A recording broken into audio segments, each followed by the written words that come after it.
ನಮಸ್ಕಾರ. ವಿದ್ವತ್ academy YouTube ಚಾನಲ್ಗೆ ಸ್ವಾಗತ. ಈ ಒಂದು ವಿಡಿಯೋದಲ್ಲಿ ಏನು ವಿದ್ಯಾರ್ಥಿಗಳು ಬಹಳ ಕುತೂಹಲದಿಂದ ಕಾಯ್ತಾ ಇದ್ದರು, ಯು ಜಿ ನೀಟ್ ಮತ್ತು ಯು ಜಿ ಸಿ ಇ ಟಿಗೆ ಸಂಬಂಧಪಟ್ಟಂತೆ ಸೆಕೆಂಡ್ ರೌಂಡ್ ರಿಸಲ್ಟನ್ನು ಕೆ ಎ ಅನೌನ್ಸ್ ಮಾಡಿದೆ. ಅದಕ್ಕೆ ಏನು ರಿಸಲ್ಟನ್ನು ಅನೌನ್ಸ್ ಮಾಡಿದೆ ಅದಕ್ಕೆ ಸಂಬಂಧಪಟ್ಟಂಥ ಒಂದು ವೇಳಾಪಟ್ಟಿಯನ್ನು ಕೂಡ ನೀಡಲಾಗಿದೆ. ಸೀಟು ಹಂಚಿಕೆ ಮಾಡಿದ ಅಭ್ಯರ್ಥಿಗಳು ಶುಲ್ಕ ಪಾವತಿ ಮಾಡುವುದು, ಅಂದರೆ ಯಾರು ಫಸ್ಟ್ ರೌಂಡಲ್ಲಿ ಶುಲ್ಕ ಪಾವತಿ ಮಾಡಿಲ್ವೋ, ಈಗ ಆಲ್ರೆಡಿ ಫಸ್ಟ್ ರೌಂಡಲ್ಲಿ ಸೀಟ್ ಅಲಾಟ್ ಆಗಿ ಫೀಸನ್ನು ಕಟ್ಟಿ ಅಪ್ಗ್ರೇಡೇಷನ್ಗೆ ಏನಾದ್ರು ಬಿಟ್ಟಿದ್ರೆ ಅಂಥವ್ರು ಆಲ್ರೆಡಿ ಫೀಸನ್ನು ಕಟ್ಟಿರ್ತಾರೆ, ಅವರೇನು ಮತ್ತೆ ಫೀಸನ್ನು ಕಟ್ತಕ್ಕಂಥ ಅವಶ್ಯಕತೆ ಇಲ್ಲ. ಯಾರು ಫೀಸನ್ನು ಕಟ್ಟಿಲ್ಲ ಅಂಥವರಿಗೆ 24ನೇ ತಾರೀಕಿನಿಂದ 26ನೇ ತಾರೀಕಿನವರೆಗೂ ಕೂಡ ಒಂದು ಸಮಯವನ್ನು ನೀಡಲಾಗಿದೆ. ಈ ಒಂದು ಸಮಯದ ಒಳಗಡೆ ಅಭ್ಯರ್ಥಿಗಳು ಸಂಬಂಧಪಟ್ಟಂಥ ಒಂದು ಫೀಸನ್ನು ಬ್ಯಾಂಕ್ಗಳಲ್ಲಿ ಕಟ್ಟಬೇಕಾಗತ್ತೆ.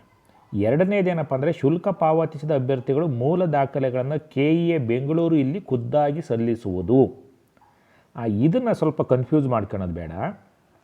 ಯಾರ್ಯಾರು ಖುದ್ದಾಗಿ ಕೆ ಇ ಎ ಬೆಂಗಳೂರಿನಲ್ಲಿ ಫೀಸನ್ನು ಸಲ್ಲಿಸ್ಬೇಕಪ್ಪ ಅಂತ ಅಂದರೆ, already government seat in private college and private seat in private college ಇಂಥವ್ರು ಮಾತ್ರ ಹೋಗಿ ಕೆ ಇ ಎ ಬೆಂಗಳೂರಿನಲ್ಲಿ ಖುದ್ದಾಗಿ ದಾಖಲೆಗಳನ್ನು ಸಲ್ಲಿಸಬೇಕು. ಈಗ ಆಲ್ರೆಡಿ ಸಲ್ಲಿಸಿರ್ತಕ್ಕಂಥವ್ರು ಮತ್ತೆ ಸಲ್ಲಿಸ್ತಕ್ಕಂಥ ಅವಶ್ಯಕತೆ ಏನಲ್ಲ.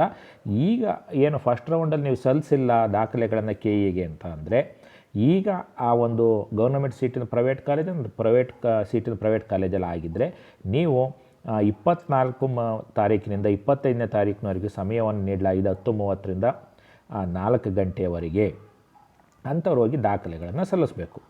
ಶುಲ್ಕ ಪಾವತಿಸಿ ಮೂಲ ದಾಖಲೆಗಳನ್ನು ಸಲ್ಲಿಸಿದ ಅಭ್ಯರ್ಥಿಗಳು ಅಡ್ಮಿಷನ್ ಆರ್ಡರನ್ನು ಡೌನ್ಲೋಡ್ ಮಾಡುವುದು. ಯಾವಾಗ ನಾವು ಆಲ್ರೆಡಿ ಈಗ ಶುಲ್ಕವನ್ನು ಪಾವತಿ ಮಾಡ್ಬೋದು, ಯಾವಾಗ 24ನೇ ತಾರೀಕಿನಿಂದ 26ರವರೆಗೂ ಅವಕಾಶ ಇದೆ. ನೀವೇನು ಫೀಸನ್ನು ಕಟ್ಟಿದ ನಂತರದಲ್ಲಿ 1 or 2 ಅವರ್ಸಲ್ಲಿ ಆ ಒಂದು ಅಡ್ಮಿಷನ್ ಆರ್ಡರ್ ನಿಮ್ಮ ಲಾಗಿನ್ನಲ್ಲಿ ಜನ್ರೇಟ್ ಆಗುತ್ತೆ, ತಾವು ಜನ್ರೇಟ್ ಮಾಡ್ಕೋಬೇಕಾಗುತ್ತೆ. ಇಲ್ಲ ಆಲ್ರೆಡಿ ನಾನು ಫೀಸನ್ನು ಕಟ್ಟಿದ್ದೀನಿ ಅಂತಕ್ಕಂಥವ್ರು 24ನೇ ತಾರೀಕಿನ ನಂತರದಲ್ಲಿ ಈ ಅಡ್ಮಿಷನ್ ಆರ್ಡ್ರನ್ನು ಡೌನ್ಲೋಡ್ ಮಾಡ್ಕೊಳ್ಳಿಕ್ಕೆ ಅವಕಾಶವನ್ನು ತಮ್ಮ ಲಾಗಿನ್ನಲ್ಲಿ ನೀಡಲಾಗಿದೆ. ಕಾಲೇಜುಗಳಲ್ಲಿ ಪ್ರವೇಶ ಪಡೆಯಲು ಕೊನೆಯ ದಿನಾಂಕ ಎಲ್ಲ ದೃಢೀಕರಿಸಿದ ದಾಖಲಾತಿಗಳೊಂದಿಗೆ ವೆರಿಫಿಕೇಷನ್ ಸ್ಲಿಪ್ನಲ್ಲಿ ನಮೂದಿಸಿರುವಂತೆ.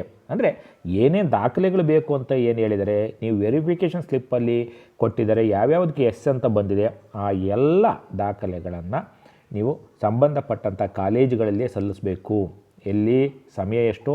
26/9/2024 5:30 ಒಳಗಡೆ ನೀವೇನು ಮಾಡಬೇಕು, ಎಲ್ಲ ದಾಖಲೆಗಳನ್ನು ದೃಢೀಕರಿಸಿದ ದಾಖಲೆಗಳನ್ನು ಕಾಲೇಜಿನಲ್ಲಿ ಸಬ್ಮಿಟ್ ಮಾಡಬೇಕಾಗುತ್ತೆ. ಇದಿಷ್ಟು ಮಾಹಿತಿ ಸೆಕೆಂಡ್ ರೌಂಡಿಗೆ ಸಂಬಂಧಪಟ್ಟಂಥ ಒಂದು ವೇಳಾಪಟ್ಟಿ. ಧನ್ಯವಾದಗಳು.